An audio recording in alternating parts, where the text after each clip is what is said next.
Will a Florida judge give half of your company to your ex in a divorce? Not necessarily, but it matters how you structure things. So in this video, I'll show you exactly how that works and how owners like you can keep control of their companies, even if it's a marital asset. I'm Ana Augusto, a Florida family law attorney in Miami. I focus on complex divorces for business owners. For 16 years, I've helped clients protect the companies they built while still reaching fair outcomes for their families. In the next few minutes, we're going to do 3 things. First, we'll draw a clean line between marital and separate property. Second, we'll uncover the hidden triggers like contributions and commingling that can expand that marital slice. Third, we'll talk about why Florida courts usually aim to keep the business intact with you in control. By the end, you'll know what's truly at risk and what likely isn't. Plus, you'll have a short checklist you can start today. Just know this is Florida specific and general information and not legal advice for your unique situation. For that, you can check out the description and contact my office to set up a consultation. For years, business owners going through a divorce have told me what keeps business owners up at night. Will I have to sell? Do I have to give them half of the business? Will my ex become my business partner? Did I mess up by using business funds for that one emergency? Let's start with the definitions that actually matter. Your business is an asset that has real value. I'm going to get into how that becomes. Separate property is what you owned before the marriage, plus certain gifts or inheritances you kept separate. That's your foundation. Marital property is what you acquired during the marriage. And here's the kicker. It includes the increase in value of assets during the marriage, like a business, even if you started it before you were married. Florida's rule is equitable distribution. Equitable means fair, not equal. Nobody presses a give them half button. The court looks at your specific facts to reach a fair result. But here's the twist most owners miss. You can't accidentally change the size of the marital slice. 2 things do that: contributions and commingling. Let's tackle those first because they're where the surprises hide. Hidden triggers, contributions, and commingling. A lot of owners tell me, I started my company before marriage, so I'm safe. Not always. Let me show you why. Contributions and commingling can increase what's considered marital, and they're easier to trigger than you think. Let's start with contributions. They come in 2 flavors. We're not talking about money here. We're talking about effort. So direct contribution is obvious. Your spouse worked in the business. Maybe they did the books every quarter, answered phones during busy seasons, helped land that big client, managed social media. If their effort helped grow the business during the marriage, that growth may be marital. Indirect contribution is sneakier, but just as real. Think about it.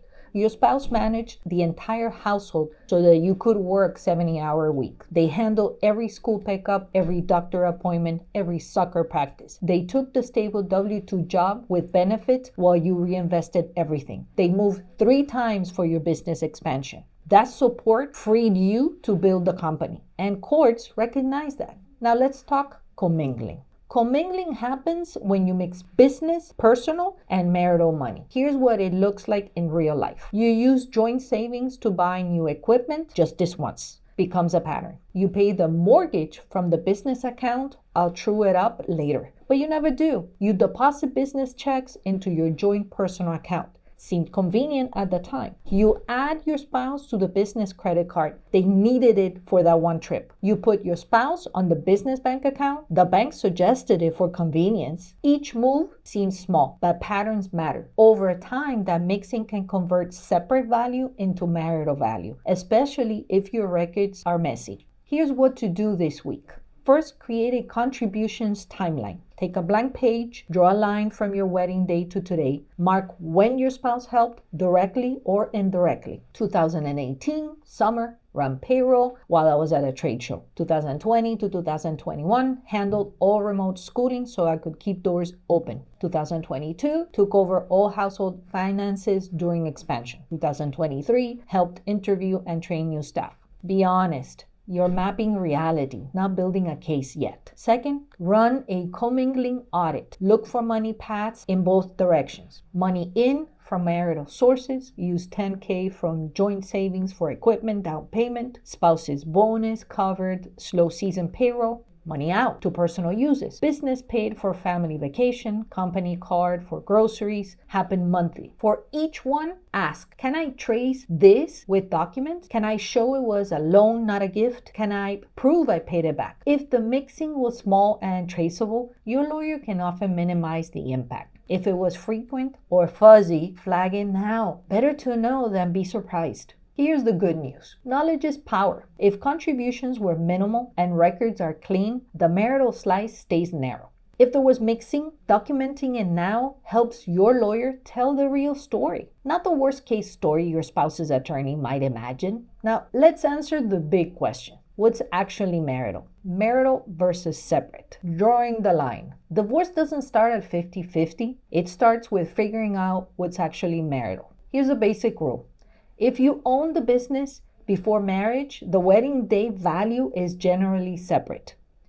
That's your foundation, what you brought to the marriage. The increase during the marriage, that can be marital, no matter if it grew from your sweat, the market conditions, or smart moves. If you started the business after saying I do, growth from 0 to today is usually marital. Let me make this concrete with some examples. First, the after marriage startup. You launch a consulting firm 2 years after the wedding. It grows from 0 to 800,000 over 7 years. That full 800,000 is likely marital property. Next, the before marriage business. You owned a landscaping company worth 500,000 at your wedding. Today, it's worth 900,000. The original 500,000, generally separate. The 400,000 increase, potentially marital. And the inherited business, your dad left you his auto shop 3 years into the marriage. The value at inheritance, 300,000. The value today, 450,000. The 300,000 inheritance, separate if you kept it separate. The 150,000 growth could be marital. Now, here's what trips people up. Marital doesn't mean equal. Florida uses equitable distribution, fair, based on your facts. Maybe it's 50-50, maybe it's 60-40 or 70-30. Courts consider things like each spouse's contributions, the economic circumstances, how long you were married, the career sacrifices made, who's keeping what assets. So even if growth is marital, you don't automatically hand over half. What should you do this week? Build your business timeline. 1 page, 4 key points. When you started or acquired it, the value at your wedding, even a rough estimate, the major growth events during the marriage, and the approximate value today. You don't need a formal appraisal yet. We'll get to that. Use what you have. Tax returns from around your wedding, the bank statements showing the account balances, old profit and loss or QuickBooks reports, even informal valuations or loan applications. Create a wedding day value folder. Drop in whatever documents you can find from that time. Name them clearly, like 2018 May tax return or 2018 Q2 banking. Why does this matter so much? Because the clearer you separate base, the stronger your position. You're not arguing about opinions. You're showing facts. Even if most of the growth happened during the marriage, clarity helps. It moves the conversation from they'll take half of everything to here's what actually grew and why. Now let's tackle your biggest fear, losing control. Keeping control. Courts want the business intact. Here's something that might surprise you. Florida judges generally don't want to destroy your business. Think about it from their perspective. Breaking up a profitable company hurts everyone. Employees lose jobs, customers lose a vendor, the community loses a business, your family loses its main income source. So when it's workable and fair, courts prefer continuity. The owner keeps running the business, the spouse gets value through other assets or payments. Not a partnership they never wanted. Yes, there are rare exceptions. Sometimes co-ownership continues briefly. Sometimes a sale makes sense, but those are last resorts when nothing else works. The norm, you keep operating. So what should you do with this information? First, shift your mindset. Stop thinking I'll lose my company. Start thinking I'll keep my company and compensate my spouse fairly. That frame matches what courts typically want. Second, List your business's non-negotiables, professional licenses only you hold, key contracts that require your personal guarantee, regulatory approvals in your name, banking relationships tied to your personal credit, vendor relationships built on personal trust. Write them down. You're building the case for continuity. Third, think strategically about trade-offs. Not making offers, just getting clear on priorities. Would you trade more retirement accounts to keep the business? Take on more debt to buy out the marital share? Pay over time instead of liquidating assets? Give up the vacation property? When you're clear on priorities, your lawyer can craft better options. Here's a hypothetical to show how this works. Imagine a Miami contractor. The business is worth $1.2 million, but it started 5 years before marriage. The wedding day value was $400,000. Growth during the marriage, $800,000. If half of that growth is marital, that's $400,000 to address. But the court doesn't make the soon-to-be ex-spouse a partner. Instead, the contractor keeps the business and the spouse gets the $300,000 house equity, plus $100,000 from the retirement account. The business stays intact, the spouse gets fair value, and everyone moves forward. That's the typical pattern. Not a guarantee, of course, but very common approach. Let's pull this together and recap what we've covered. Florida divides the marital portion of a business fairly, but not automatically in half. Your pre-marriage value is typically separate and protected, but contributions and commingling can increase what's marital, and courts usually prefer keeping business intact with owners in control. Your spouse gets value, not control. That's a plan, not panic.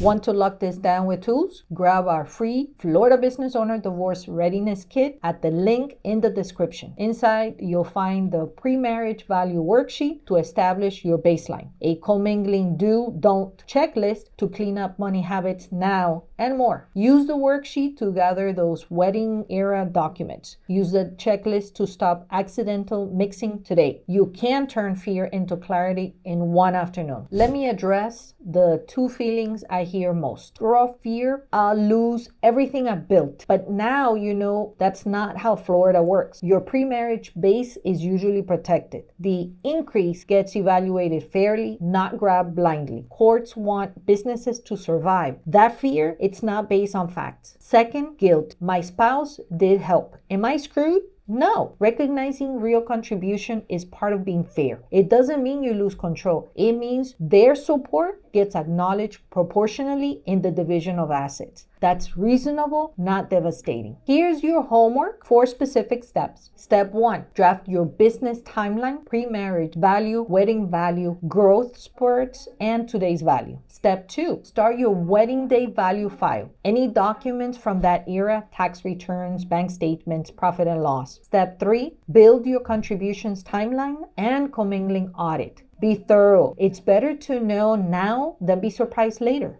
And step 4, separate business from personal starting today. Pay yourself first, then pay personal bills personally. Keep business accounts for business only. The cleaner your lines now, the easier everything becomes. Do these 4 things this week.